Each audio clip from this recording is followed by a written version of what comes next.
Pilipinas, ang oras pa 6:38. Eto na ang mag-partner na mas paliliwanagan tayo pagdating sa batas.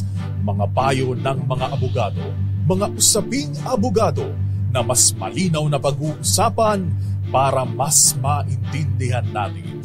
Kumpanyera ng Bayan, si Attorney Rina Seco at ang Panyera ng Bayan, si Attorney Cam Cheryl Adami Molina.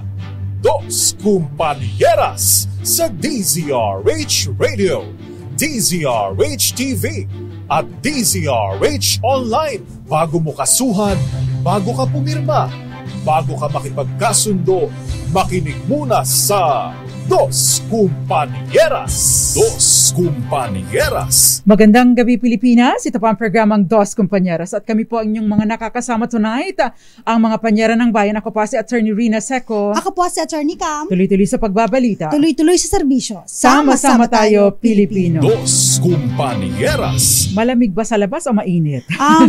Medyo Basta sigurado ma-traffic. Ma-traffic. Yan, totoo yan, panyera. Anyway, kumusta po kayo ngayong gabi sa mga nagsisiuwian pa lamang, no?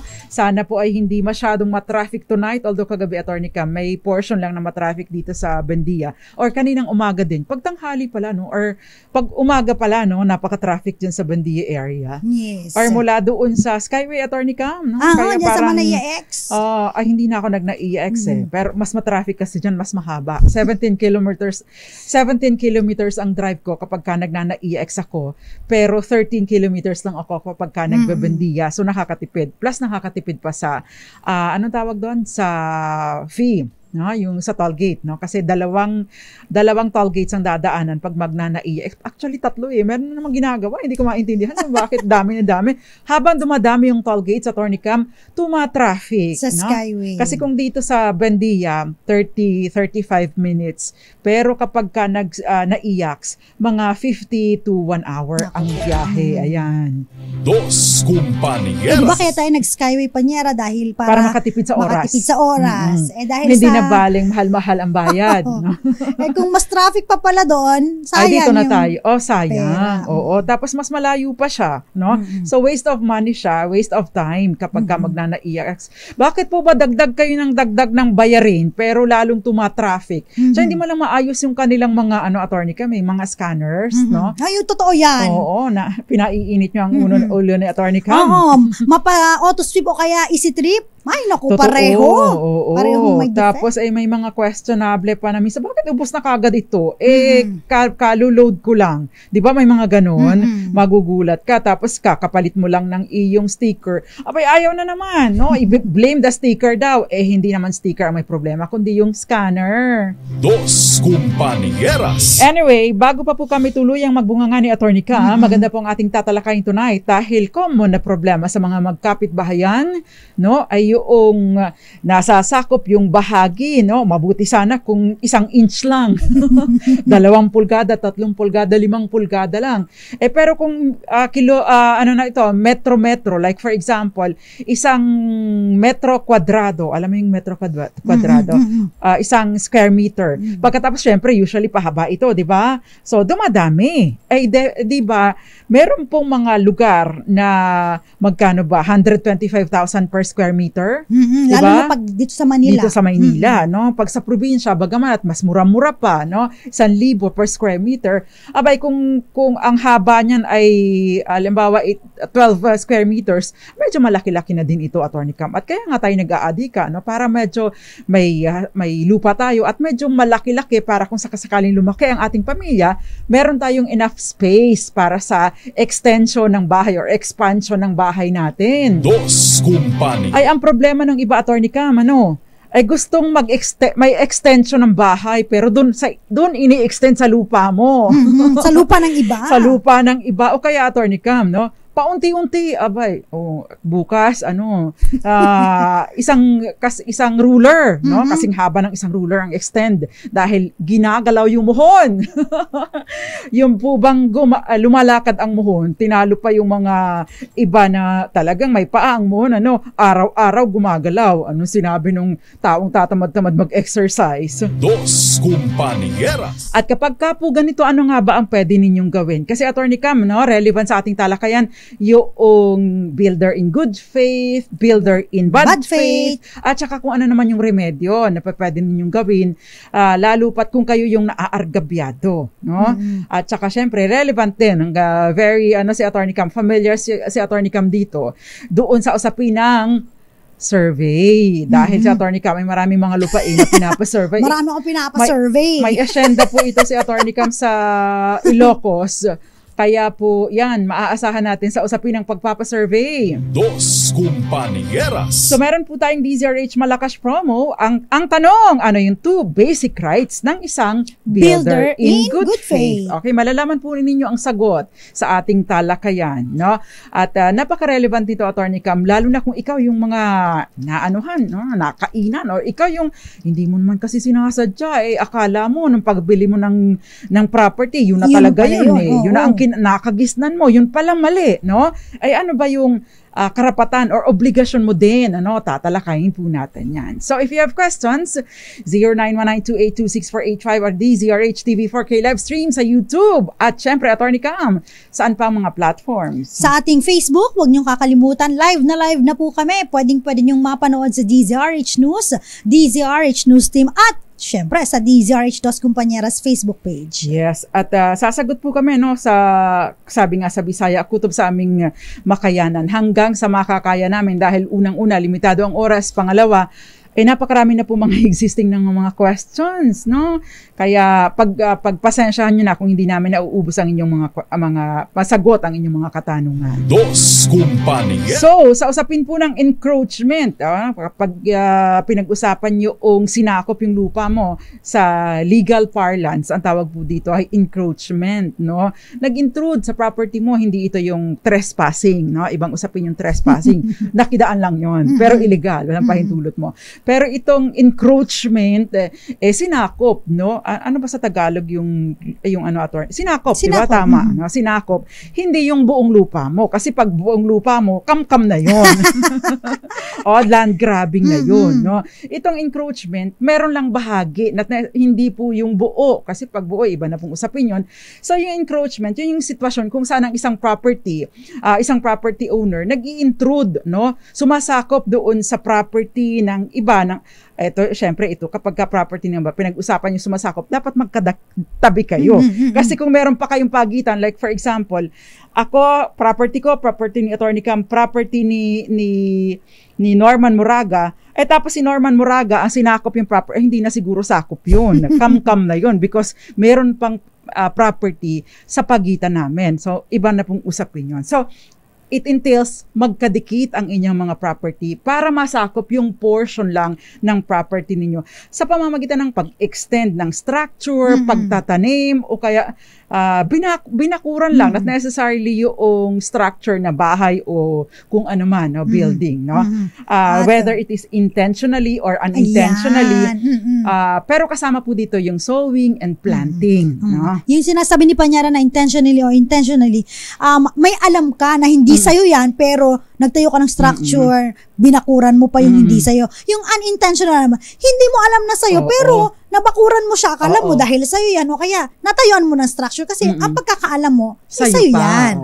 Diyan po pumapasok yung konsepto ng good faith at bad faith. Kasi kung intentional, no? Yan. Gusto mong makalamang, no? Dahil gusto mong mag-extend sa property ng iba, maari po itong pumasok doon sa bad faith. Although, no, hindi ang presumption po lagi is good faith. Kaya yung halimbawa nagsasabi na in bad faith ito, kailangan mong patunayan, no? Malinaw na ma-establish mo clear and convincing evidence, na ito nga ay intentional na ginawa dahil meron siyang intention posisyon na makalamang sa'yo. Dos Compañeras. Ayan. At ipapatuloy po natin ang ating talakayan, no, sa ating pagbabalik. Pero magandang gabi muna, Atty. Cam. Magpugay muna tayo sa ating mga tagapakinig. Magandang gabi sa lahat po ng mga nakatutok, nanonood sa DZRH News Facebook Live. Nangunguna na syempre yung mga kapatiran natin dyan.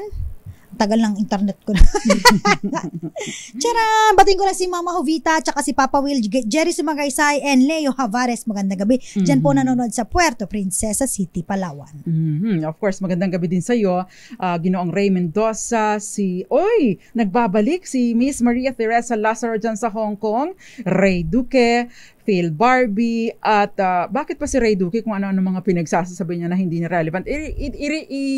Limit po natin sa mga relevant sa ating talakayan, no, kung magkikwento kayo or may mga post kayo, or kung hindi naman yung mga yung indikasyon na nakikinig kayo. Kasi if you have other conversation na hindi related sa ating talakayan at may kausap po kayong iba, doon na po kayo sa private private chat, kasi nakakaabala din po sa iba, no. Sa halip na nabibigyan namin ng pansin o mga messages ng iba, kasama pa kayo sa binibigyan namin ng atensyon, okay? Mag-private chat na lang po kayo. Magandang gabi, Mirna De La Cruz, Rudy Valpalma, Merly Marinas, Jason Abolencia, Gael Enriquez, at syempre si Eduardo Narvaez, Marites Liedo, na laging bumabati at sabi niya, super follower niyo po ako, avid listener niyo po ako. Si Facebook ni Roy, at syempre Moonbeats, Raul de Sacramento, Charo Abraham, Tita Ami Miraflor Garcia, Violeta Montecalvo Zambrano, and Mami Belen Rivera. Pagpatuloy mo, Atty. Cam. Hi, kay Danny Boy Pata, magandang gabi, and Henry Dalohan. Parang ngayon ko na lang ulit siya narinig, si Danny Boy. At saka si Henry Dalohan, lagi nakikinig to eh.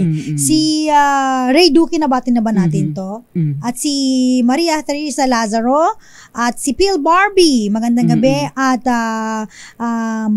salamat po sa mga... News ka ba? Ito po, DZRH TV 4K live stream. Sa News Television. Okay. Buksan din natin ang News Television, kasi may mga nakikinig din sa atin. Si Danny, Cheryl Adami Molina eh. Nanonood. Nakatutok na ako. Mga Botolan Sambales, magandang gabi po sa inyo. At syempre, yung iba pa pong nanonood sa atin, magandang gabi sa inyo. Federico Bagisi at Dinya Asuncion Herman. By the way, Atty. Cam, dalawa na nating winners, no, ang nagsabi na idudonate na lang nila yung kanilang napanalunan sa Operation Tulong. Wow, malaking tulong po ito para sa atin. But mag-i-issue po kami, kinukulate po namin para ang Operation Tulong, because it is already a separate na entity na po ang Operation Tulong. Mayroon na siyang juridical personality, separate personality sa DZRH.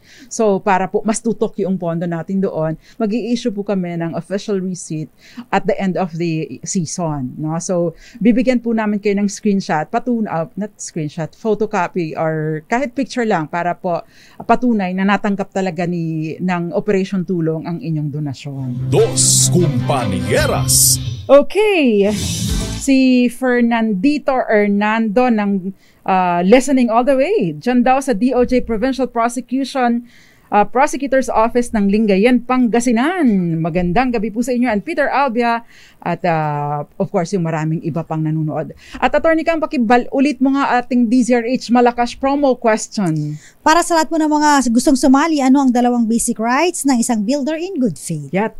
Padala po sa atin sa DZRH Dos Compañeras Facebook page bilang private message together with your name, your GCash number, at kung nasaan po kayo.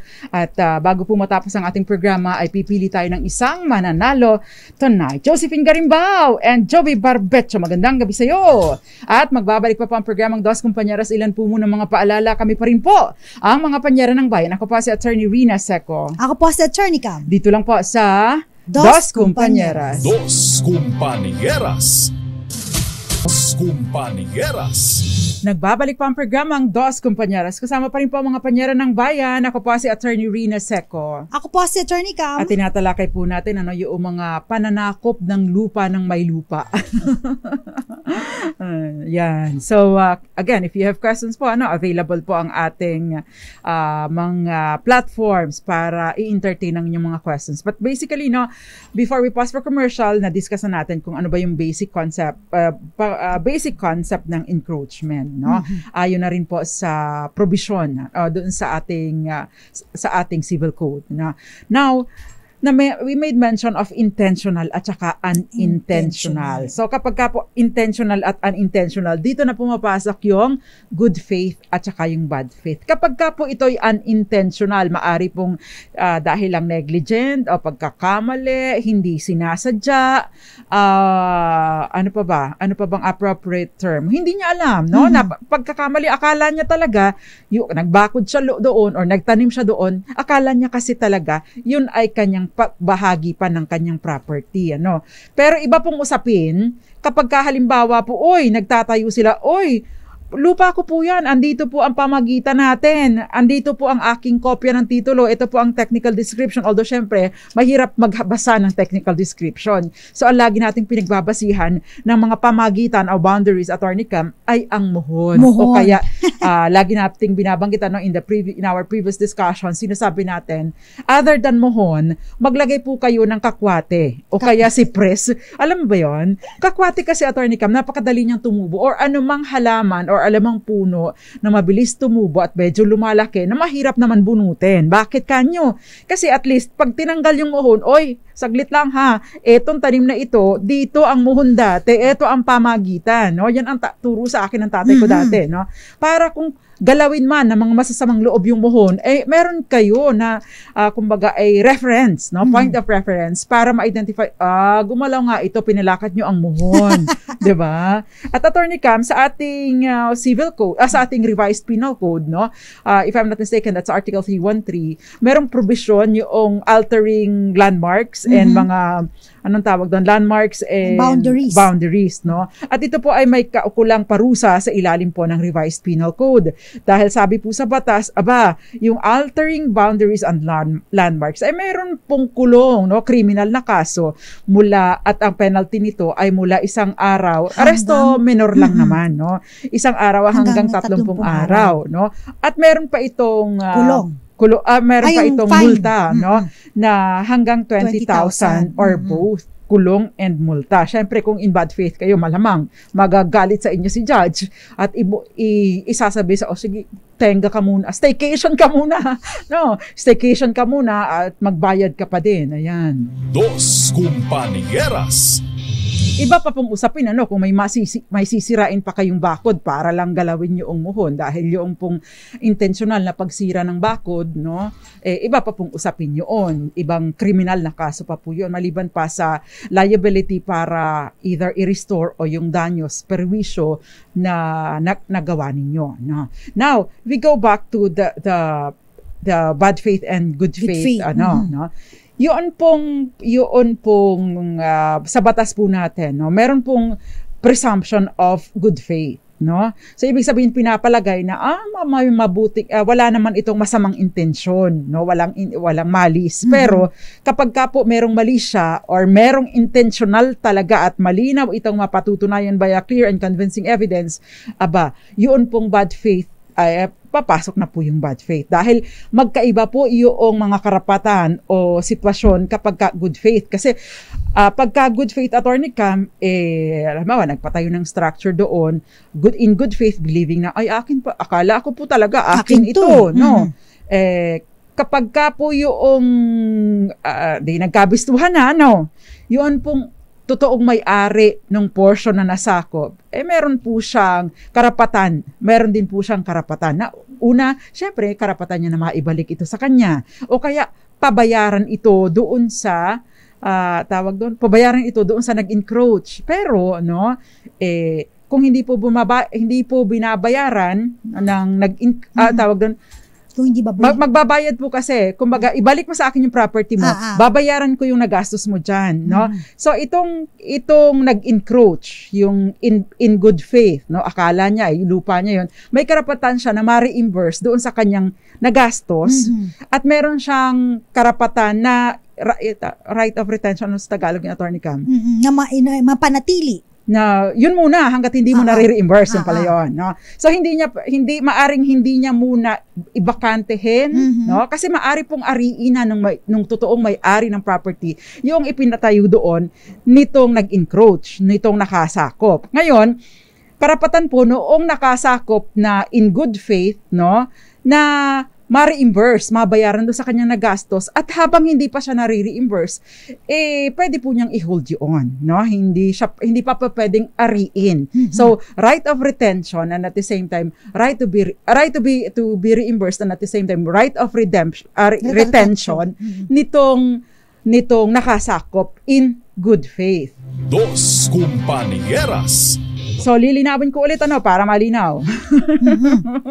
Ilinawin mo nga, Atty. Cam. Tama yun, di ba? May karapatan ka kung ikaw ang nakasakop at naglagay ka doon ng structure, karapatan mo, no, dahil in good faith ka, wala kang masamang intensyon, wala kang hangarin na makalamang talaga, sadyang nagkamali ka lang, no, karapatan mo na ma-reimburse ka sa iyong mga nagastos, no?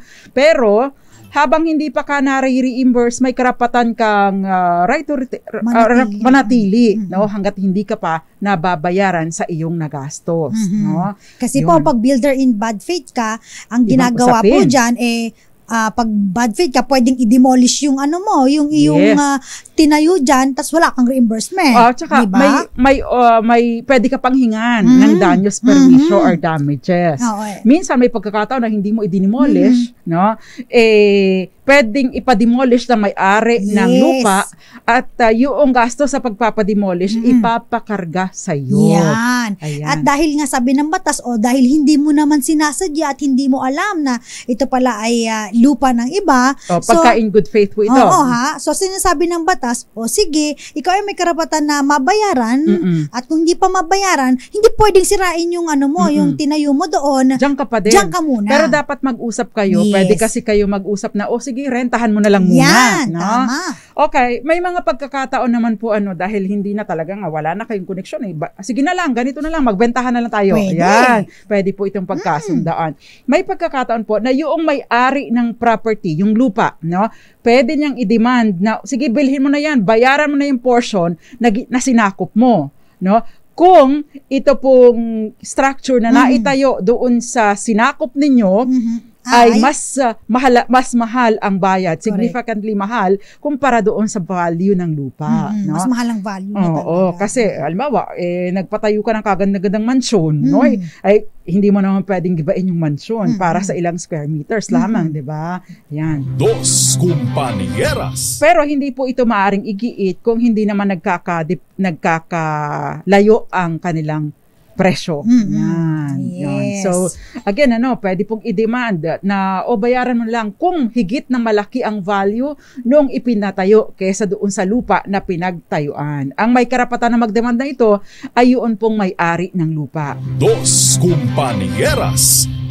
So, kung ikaw po ay in bad faith, ibig sabihin meron kang design o plano o intensyon na talagang lumagpas. Dahil gusto mong, mag-aanak pa ako ng 10, pahabaan ko yung lupa ko, palalagan ko yung lupa ko. Ayan. So, maging hindi lang po ito sa pagpapatayo ng structure, pati po yung mga pagtatanim. Dahil di po ba, meron pong batas, meron pong provision ng batas na nagsasabi, dapat kapag kayo magtatanim ng puno na malapit sa boundary, at least hindi ka, kumbaga, may distansya ka pa mula sa boundary ninyo, 2 metro. Pero kung yung mga maliliit lamang na hindi lumalaki ang ang tawag doon, ang ugat, pwede na yun, ilan ba yun? 70 pulgada. Ayan, may mga ganon. So, pero pagka lumalaki ang puno, magtatayo kayo ng mangga, ay bawal dyan kasi sisira yan ng bakod ng kapitbahay. At pwede pa rin yung pumasok ang ugat niyan, masira din yung mismong sahig ng kapitbahay. Dos Compañeras. Ayan. Ito si Hector Arrieta, Atty. Cam. Considered po ba na in bad faith, attorney, kung magpabakod ng walang fencing permit at building permit? Hindi naman po siya, kasi attorney kami, illegal di ba dapat kukuha ka ng permit? So illegal siya. Doon siya usapin ng more on legal ba o illegal ang pagtatayo pagtatayo ng fence, no? Kahit pa ito ay doon sa property mo. Yan. Not necessarily may nasakop ka. Pero kapag ikaw ay sumakop na at alam mong mali ito, alam mong iyong pagmamay-ari ng iba, tapos wala ka pang permit, na yun, doble-doble na ang atraso mo. Hindi lang atraso sa kapitbahay, atraso mo pa sa building official, di ba? Nag-a-apply nun sa municipal or city building engineer ba ang tawag doon? Yun, sa official. Basta sa municipal building office or engineer. Ayan. Yan. Eto man, may question naman dito. Paano naman po, mga panyera, kung halimbawa meron pong fence yung property namin, tapos meron po doon na tumira na nag-squat. Sila daw po ay builder in good faith. Tama po ba ito? At ano po ang pwede namin gawin? Okay, pag ganito po, no, na meron nang nakalagay na fence, it means meron ng owner ng property. Hindi mo pwedeng i-claim na ikaw ay builder in good faith kung wala po yan sa concept ng yung ocean na tinatawag natin. Tsaka, the mere fact na meron siyang fence, ibig pong sabihin, yun po ay pagbibigay knowledge sa mga papasok na itong property notice. na to. Oo. Notice na itong property na to ay may nagmamay-ari. So, hindi po pwede na siya po ay tawaging builder in good faith. At dahil po dito, no, ang ito pong nagtayo ng bahay, no, yung illegal settler, ay maaari pong mapaalis ng may-ari ng property. Kaso nga lang po, hindi po dapat daanin sa dahas. So, kailangan po na daanin pa rin po ito sa proseso kung saan ikaw po ay magfa-file ng ejectment kung halimbawa po ay within 1 year, panyera, no, na ito po ay nag-encroach doon or tumira doon sa property ninyo nang walang consent o pahintulot mo. Yes. Dos Compañeras. Ito, attorney, kaming question ni Hector Arrieta. Ang lote ko po ay sinakop na ang 22 square meters at ito ay binakuran na ng konkreto. Tama ba? Ito ba yung binasa mo? Hindi po. Ito ay. At binakuran na ng konkreto at nasakop ang 3 meters sa bahay na konkreto. Ibig sabihin, nag-encroach sa 22 square meters yung nakuha sa property niya. Wow. 3 metro ay naging bahagi ng bahay. So, ibig sabihin, tinayo doon, yung bahay niya, nakapasok doon sa 3 metro pa. Okay. At ito ay naisampa ko na sa barangay noon pang 2005. Pagbalik ko po ng 2019, ay may konkreto ng bahay at bakod na may konkreto, considered ba ito na in bad faith? Ayan. Dos Compañeras. Kung ito po ay may notice kayo na, hoy, kapitbahay, Hey. saglit lang, ha? Time first. Wait. Wait. O, saglit lang, ha? Time first. No? Ito po ay lupa namin, baka hindi po kayo aware. Ito po ay dito pa sa atin, andito po ang muhon. Ito po ay akin, ito po ay sa inyo, nandito po ang pagitan natin. Kung despite notice, no, ay wala man lang silang effort na ginawa para to check, no, to check kung totoo ba o mali ang sinasabi ninyo, pagkatapos nagtuloy-tuloy lang sila sa pag-construct, ay masasabi po natin na sila ay in bad faith. Ngayon, papayag po ba kayo na ibenta na lang doon sa proper? Kasi mahirap nang magpag-iba ng bahay, Attorney Cam, kasi kung 3 metro nasakop maari po kasi ang ganitong solusyon, kasi nakukuha naman po siya sa mabuting usapan kahit pa ganyan na ang nangyari. Ang suggestion po namin, yung 3 metrong nasako, pabayaran na lang ninyo. Pero yung hindi po kasali doon sa bahay nila, no? Plus alulod. Kasi 'di ba? Ayaw mo naman na yung tawag doon, yung tubig na kapag ka umuulan doon sa alulod nila ay doon papatak sa property mo. Dapat doon pala sa property niya. So ipasok po ninyo doon. Saka kayo mag-backward. So i-compute po ninyo, yun po ang pabayaran ninyo. Huwag niyo na pong habulin na kahit pa in bad faith sila, wag niyo pang habulin na maipagawa ipatibag yung bahay nila. Yun na lang ang pinakasimpleng solusyon. Ngayon, yung hindi po kasali doon sa floor nila o bahay nila, yun po ang bawiin ninyo, no? Pero ang maganda po diyan, para hindi po kayo nagkakaproblema, magpa-relocation survey kayo. Yan. At Attorney Cam, sino ba ang nagre-relocation survey? Ang geodetic engineer. Yan. Hanapin po ninyo sa mga probinsya po, meron po silang costing, lalo kapag halimbawa po ang costing nila ay per hektarya o kaya naman po per square meters. Yan. Ito 22 square meters lang. No? Pero dahil nga po sila ang in bad faith, ay mas maganda na ipa-shoulder niyo sa kanila. Diba? In bad faith kayo Hindi tayo magkakaproblema ng ganito kung sinunod lang ninyo, hindi po ba? So maganda po mag-coordinate kayo sa barangay. By the way, ang mga munisipyo or syudad ay meron po silang mga contact na ganito, mga geodetic engineer. Kasi hindi po basta-basta maging geodetic engineer, ha? Ito po ay may exam, may licensure exam, at sila po ay rehistrado mula sa PRC, Professional Regulation Commission. At hindi po sila basta-basta sa tabi-tabi lang, no? Mga mahal po ang rate nila. Pero makakatulong po kung magko-coordinate po kayo pwede sa municipal assessor, dahil sila po yung may mga contact na ganito. At least pag doon, medyo makakamura po kayo. Maliban na lamang kung manghihingi ng lagay yung taga-municipal assessor. Dos Compañeras. Nako, sa probinsya namin noon, nagkatagaan pa nga dahil sa nagswapang yung katabing lupa. Nako, wag po ninyong gagawin yan, ano? Marcelo magandang gabi sa'yo. Attorney Cam, next. Ito, sabi naman dito, paano naman po kung halimbawa, builder in bad faith nga po, pero nagtanim po sa property at nagbabayad po ng amilyar. Ang tanong po, pwede po ba kahit ma-reimburse doon po sa nagtanim yung nabayad niyang amilyar? Ito naman yung sinasabi natin na builder in bad faith na pwedeng ma-reimburse po yung tinatawag natin na necessary expenses. Opo, pag necessary expenses po kasi para ma-preserve yung lupa, para hindi po siya mag-deteriorate o kaya mawala. Kasi po kung hindi binabayaran yung amilyar, sabi nga po namin sa mga previous episode namin, maaari po itong masubasta po ng government. At dahil siyang nagbabayad, so maaaring ma-justify yung pagbabayad ng amilyar as necessary expenses. Pero kung ako naman yung lawyer ng kabila, sasabihin ko naman, magkano ang amilyar, no, doon sa kinita niya na paggamit or doon sa pagplant nung baka mas malaki pa, di ba? Pero kung hindi man po, especially po sa mga probinsya, no, napakamura lang po ng amilyar, no? Kung i-reimburse ng necessary expenses, pwede naman po, wala namang problema. So, i-reimburse na lang po. Yan. Ito si Philip HDM, in good faith is unintentional, in bad faith is intentional. Actually, other than the intentional, meron pa pong mga requisites. Yes. No? At kailangan po, kasi mahirap patunayan ang intention, Attorney Cam, di ba? Kasi intention is, nasa utak mo yan. Nagmamanifest lang siya sa mga actions. Like for example, yung nasabihan mo na, pero pinupursu pa din, ay ibang, yun na po yun. No?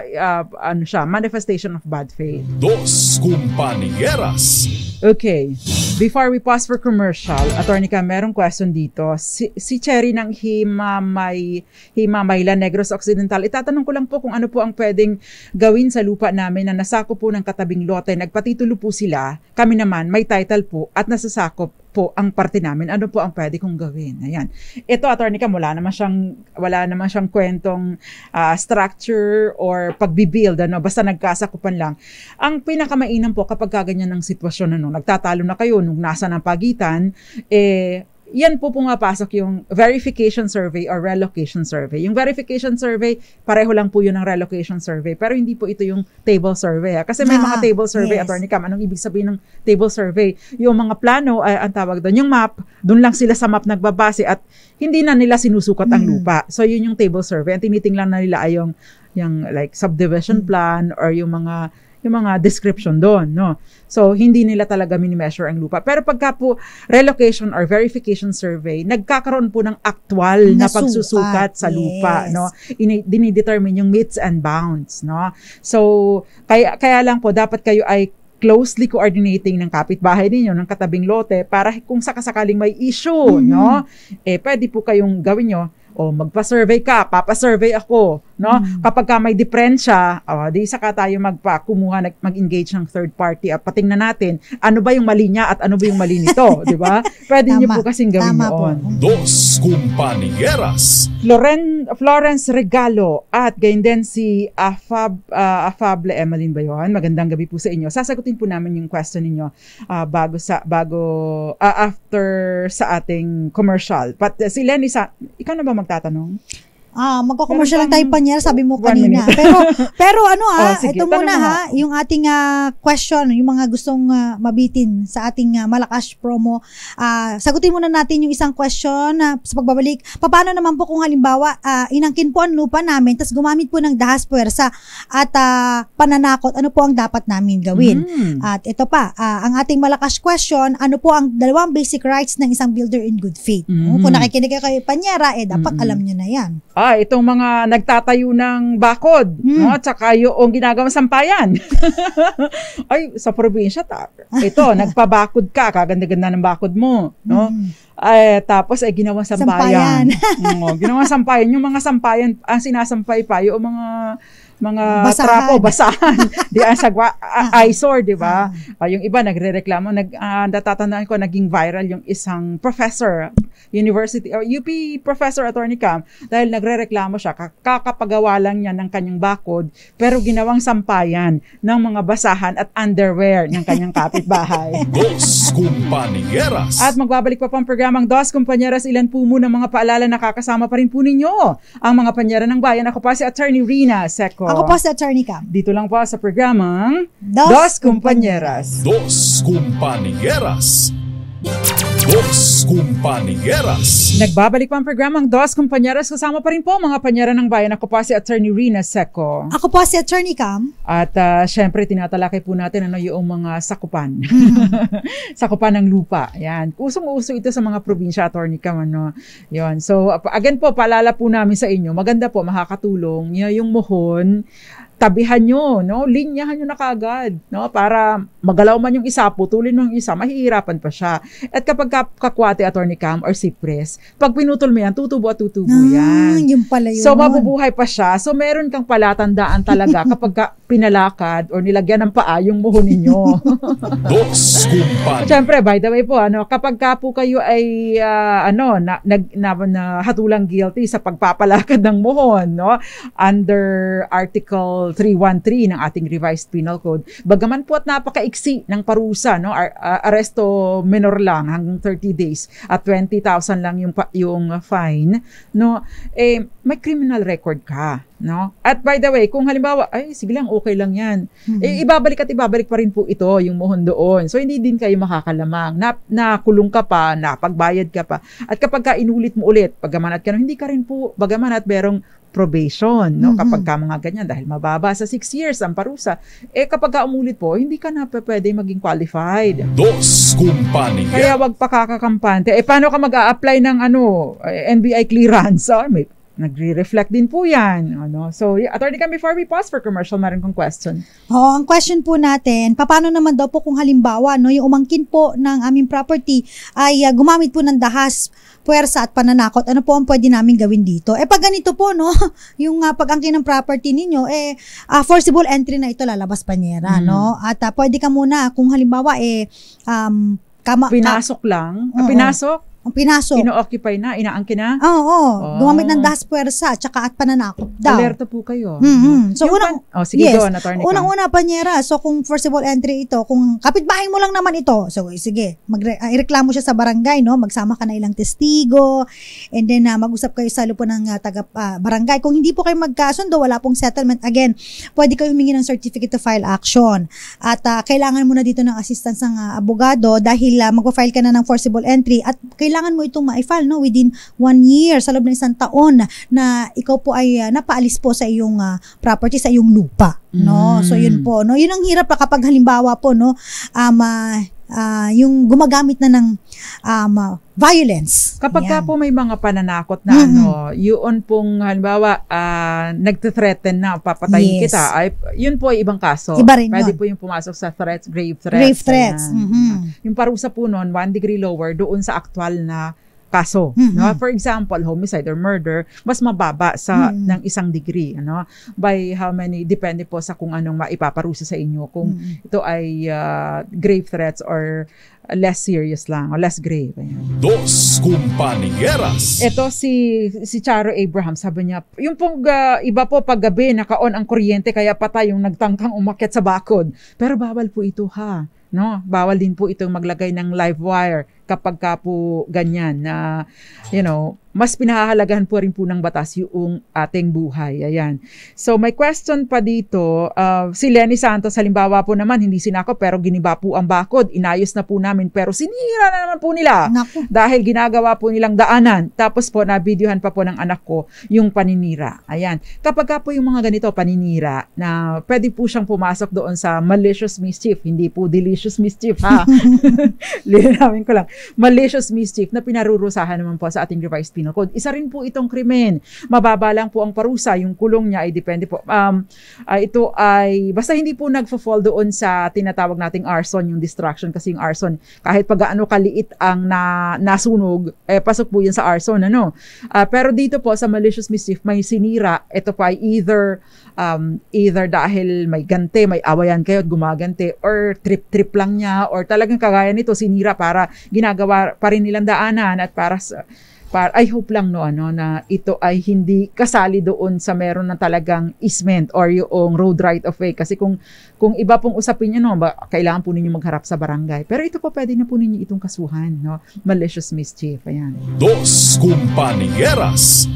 Ang pinsala po, depende kung malaki ang sira ng bakod ninyo, konkreto, syempre yung mga sinira po doon, dapat mabayaran po din nila. Ayan. Ito, may tanong na, last na lang Panyera, sabi dito, paano naman po kung halimbawa po nagtayo ng bahay, kailangan pa ba i-reimburse? Yan. So, dito po sa question niyo kung kailangan i-reimburse, dito po natin i-determine kung builder in good faith po ba or builder in bad faith. Dahil kanina, sabi ni Panyera, sa builder in good faith, pwede po silang ma-reimburse at sila po ay may right of retention na tinatawag. Pero kung so, builder, dalawa yung basic right. Yes. Pero kung builder in bad faith po sila, pwede nyo pong patanggal. Patanggal kagad. Yung napatayo nilang structure dyan.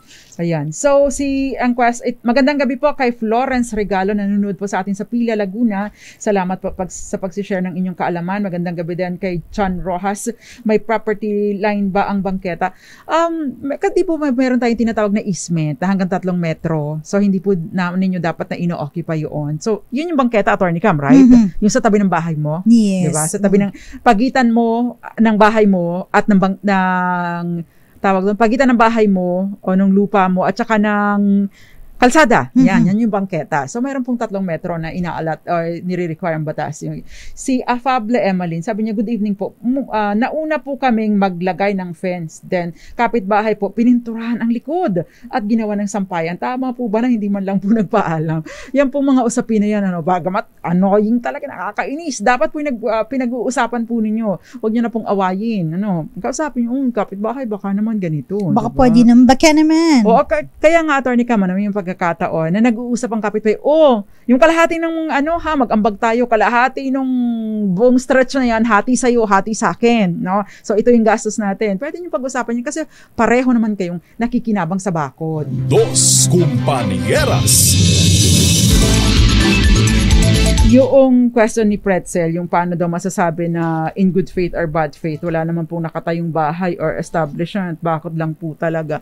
Actually, kasama na po yun sa mga sa mga structures, yung pagbabakod, Hindi po kailangan bahay ang nakatayo. Pwede nga pong pagtatanim lang Basta ginamit po, At nasakop yung parte ninyo, ginamit yung parte ninyo, ito po ay maaari ng maituring na encroachment. Ngayon kung alam po niya na inyo ito, tapos hindi man lang nagpaalam or wala kayong pahintulot at nagpatuloy siya, yun po yung in bad faith. Kung wala po siyang kaalaman at akala po, in all honesty, akala po talaga niya sa kanya yun, yun po ay maituturing na in good faith. Dos Compañeras. Meron pa pala tayong few minutes. 3 minutes pa, Attorney Cam. Ito pa, pwede bang magmay-ari ng lupa ang informal settlers?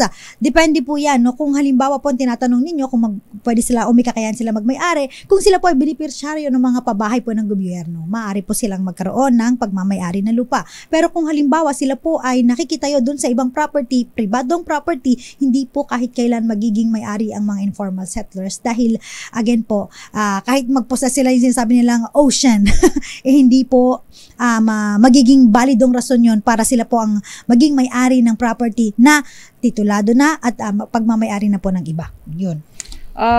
Thank you, Attorney Cam. Eduardo Umali, good evening po. Pwede po bang mabawi yung naibentang kaprasong lupa na may deed of absolute sale ng parents ko natapos ng hulugan sa NHA dahil i-apply pa namin for registration registration of deeds sa City Hall? Hindi ko po masyadong naintindihan.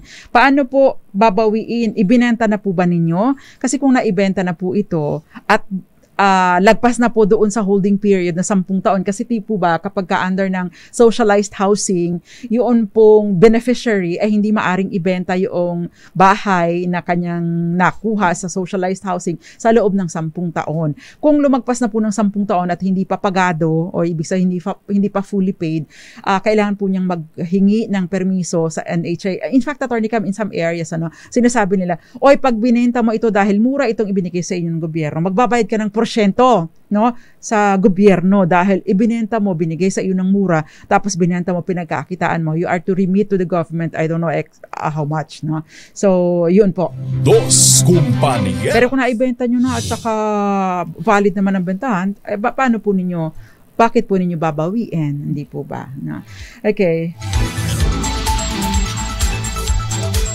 Pwede daw bang Attorney Cam, pakisagot mo nga ito. Pwede daw bang obligahin yung kapitbahay mo na siyang magbakod ng kanya? Kanya-kanya kayo. Kanya-kanyang bakod. Ang problema kung walang pera kasi panyera, di ba? Hoy, magbakod ka!